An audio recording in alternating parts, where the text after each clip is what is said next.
Hello मेरे प्यारे दोस्तों, आप सभी को मेरे यूट्यूब चैनल कहानी का खजाना में स्वागत करती हूँ। आई होप आप सभी लोग खुश होंगे, स्वस्थ होंगे। चलिए दोस्तों, आज आप सबको मैं एक नई कहानी सुनाती हूँ। मैं गांव की रहने वाली एक सीधी सादी लड़की हूँ। पिछले महीने ही मेरी शादी हुई है और पहली रात को मुझे पति ने नहीं बल्कि पति के जीजा ने मेरे साथ वो सब किया। आपको यह जानकर हैरानी होगी कि मैं भी कैसे उनके झांसे में फंस गई।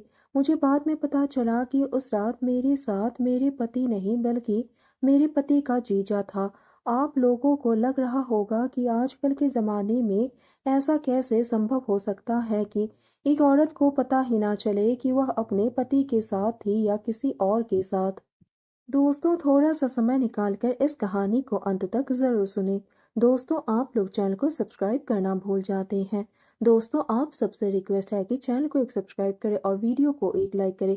दोस्तों, आप लोगों की एक लाइक और सब्सक्राइब से बहुत ही मोटिवेशन मिलती है कि हम ऐसे ही कहानियां आप सबके समक्ष प्रस्तुत कर पाएं। दोस्तों, हम बहुत ही मेहनत से कहानी लिखते हैं।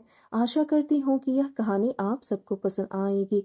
चलिए अब कहानी में आगे बढ़ते हैं और आपको यह कहानी सुनाते हैं। मेरा नाम पूनम है। मेरा लालन पालन मेरी सौतेली माँ ने किया है और सौतेली माँ कैसी होती है वह आप लोगों को भी पता है। पूरी जिंदगी दुखों का पहाड़ लेकर मैं जवान हुई। अभी ठीक तरह से मैंने अपनी जिंदगी को जीना सीखा भी नहीं था कि मेरी शादी की बात चलने लगी और जैसे तैसे मेरी शादी करा दी गई। यहाँ तक कि मैंने लड़का भी नहीं देखा कि लड़का कैसा है। मुझे भी देखने लड़का नहीं आया बल्कि लड़के का जीजा आया था। लड़के के जीजे ने ही मुझे पसंद किया और शादी के लिए हाँ कर दिया और मेरी शादी हो गई एक लड़के से जो एक नंबर का बदमाश था। जब मेरी शादी हो रही थी तो मुझे ऐसा लग रहा था कि मानो मेरी जिंदगी बर्बाद हो रही है, क्योंकि मेरे लिए जो लड़का मेरी सौतेली माँ और मेरे पापा ने ढूंढा था वह अपाहिज था पैरों से। वो पोलियो से ग्रस्त था। पर मैं क्या करती, जो मेरे नसीब में था वही मुझे मिलेगा। मैं तो मना भी नहीं कर सकती थी कि मैं इस लड़के से शादी नहीं करूंगी। शादी हो गई, मैं ससुराल भी पहुंच गई। मैं इतने अच्छे घर से बिलोंग नहीं करती थी, ना ही मैं इतनी पढ़ी लिखी हूँ। मेरी जो ननद थी वो शादीशुदा थी। सुहागरात में मेरा पलंग उन्हीं ने ही सजाया, गुलाब की पंखुड़ी बेड पर लगाया। पर मेरी ननद ने भी मुझे धोखा दिया, क्योंकि जो पलंग सजाई थी वो अपने भाई के लिए नहीं सजाई बल्कि वो अपने पति के लिए सजाई थी, ताकि उसका पति एक नई नवेली दुल्हन के साथ रात गुजार सके। रात के 11 बजे मैं अपने पलंग पर बैठकर अपने पति का इंतजार कर रही थी, ताकि मेरा पति जैसा भी हो, चाहे वो लंगड़ा ही क्यों ना हो, मुझे प्यार करेगा, मुझे अपनी बाहों में भर लेगा। जिंदगी तो अब इसी के साथ काटने हैं।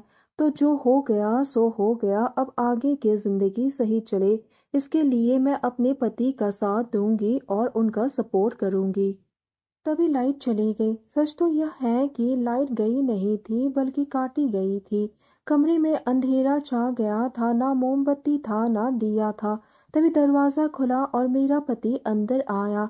पर वह मेरा पति नहीं था, वो तो मुझे बाद में पता चला।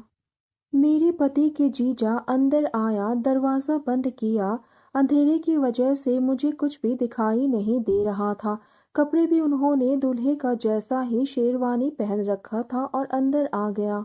मैं वही टेबल पर एक गिलास दूध रखी थी ताकि अपने पति को अपने हाथों से दे सकूं। अंदर आते ही अंधेरे में ही मैंने पैर छूकर उनका आशीर्वाद लिया। उन्होंने मुझे बेड पर बैठाया और वह भी बेड पर बैठ गए। यह सब अंधेरे में हो रहा था। मैंने दूध का ग्लास किसी तरीके से टटोल कर उनको दिया हाथ में। उन्होंने दूध पिया और मेरे हाथ को छुआ। मैं शर्मा गई। उन्होंने मेरे होठों को छुआ, मेरे होठों को चूमने लगा। मैं थोड़ा डर भी रही थी, क्योंकि पहली बार मुझे किसी आदमी ने छुआ था। मैंने आंखें बंद कर ली, ऐसे भी अंधेरा था, कुछ दिखाई नहीं दे रहा था। उन्होंने मुझे अपने सीने से लगा लिया और सहलाना शुरू कर दिया। उनके स्पर्श से मुझे गुदगुदी भी हो रही थी, पर मुझे बहुत अच्छा भी लग रहा था। अब ऐसा लग रहा था कि आगे की जिंदगी मेरी सही रहेगी। सौतेली माँ से छुटकारा मिल गया। पति के घर आ गई हूँ और पति मुझे प्यार करता है। वो अपना काम करते गए, मेरे मुंह से सिर्फ सिसकारियां निकल रही थी। वह कुछ नहीं बोल रहे थे और बिल्कुल चुपचाप थे। अंधेरे में कुछ दिखाई भी नहीं दे रहा था। मैं सिसकने लगी, मैं बोलने लगी कि अब छोड़ दो मुझे। तब उन्होंने फिर से मुझे सहलाया और मैं शांत हो गई। तब फिर से वो अपना काम करने लगा। मैं उनसे बात कर रही थी लेकिन उन्होंने एक शब्द भी नहीं बोला। मैं ही बोल रही थी, वो एकदम ही नहीं बोला। मुझे लगा कि वो शर्मा रहे हैं इसलिए नहीं बोल रहे हैं। खैर, मैं भी उनके काम से बहुत ही खुश हो गई। मुझे भी अच्छा लगने लगा। करीब 40 मिनट तक वह अपना काम करते गए।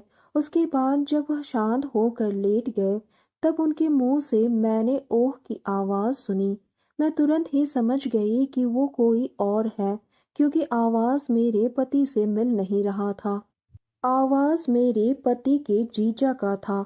मैंने पहली रात अपने पति से नहीं बल्कि अपने पति के जीजा के साथ सुहागरात मनाई। मैंने कहा आप? उन्होंने कहा हाँ, मेरा और आपके पति के साथ यही डील हुआ था कि मैं आपके साथ सुहागरात मनाऊं, क्योंकि आपका पति अपाहिज है और उनसे नहीं हो पाएगा।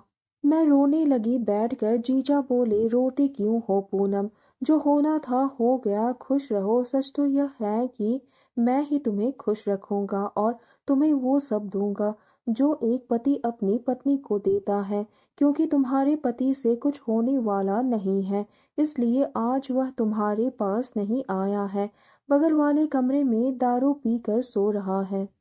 इसलिए रोना धोना छोड़ो। आज के बाद तुम मुझे अपना पति ही मानो। यहाँ तक कि मेरी पत्नी को भी इसमें ऐतराज नहीं है। उसने खुद अपने हाथों से ही सुहागरात के पलंग को सजाया है, ताकि उसका पति यानी कि मैं सुहागरात किसी और औरत के साथ मना सकूं। आपकी ननद यानी कि मेरी पत्नी ने मुझे आपके साथ वो सब करने के लिए तैयार किया, क्योंकि आपका पति उनका भाई भी तो है। वो अपने भाई की खातिर यह सब कर रही है। इसलिए खुश रहो, तुम्हें किसी तरीके की कोई कमी नहीं होने दूंगा। तुम बहुत ही अच्छी हो, खूबसूरत हो और जवान हो। तुमने आज मुझे खुश कर दिया। शायद ऐसा मुझे कभी इस जिंदगी में नहीं मिलता, लेकिन आज तुमने अपने आप को मुझे सौंप दिया, वो भी अपने पहली रात को ही। मैं तुमसे वादा करता हूँ कि मैं सदैव तुम्हें खुश रखूंगा, तुम्हें कभी किसी चीज की कमी नहीं होने दूंगा। तो दोस्तों, यह कहानी सुनने के बाद आप सबकी क्या राय है, हमें कमेंट करके ज़रूर बताइए और साथ ही इस वीडियो को एक लाइक करें, चैनल को एक सब्सक्राइब करें और नोटिफिकेशन बेल को भी ज़रूर दबाएं, ताकि अगली अपडेट सबसे पहले आपको मिले। दोस्तों, आपकी एक लाइक और सब्सक्राइब से बहुत ही मोटिवेशन मिलती है कि हम ऐसे ही कहानियाँ आप सबके समक्ष प्रस्तुत कर पाएँ। आप सबने अपना कीमती समय निकाल कर इस वीडियो को सुना, इसके लिए आप सभी को धन्यवाद करती हूँ। धन्यवाद दोस्तों।